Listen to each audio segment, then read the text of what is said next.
বাবা ওটা আগে বলে তাহলে তো বলে দিতে পারতাম।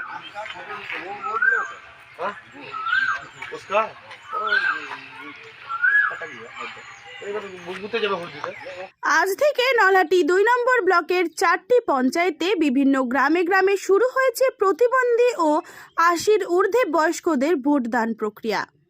ভোটের কাজে নিযুক্ত কর্মীরা কেন্দ্র বাহিনীদের সাথে নিয়ে সেই সমস্ত ব্যক্তিদের বাড়ি গিয়ে ভোট নেওয়ার প্রক্রিয়া শুরু করেছেন।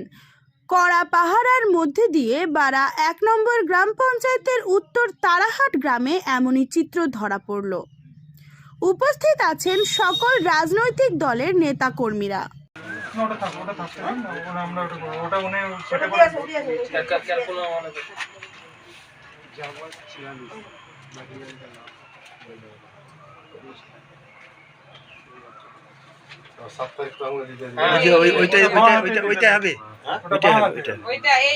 এই আঙ্গুলে হবে।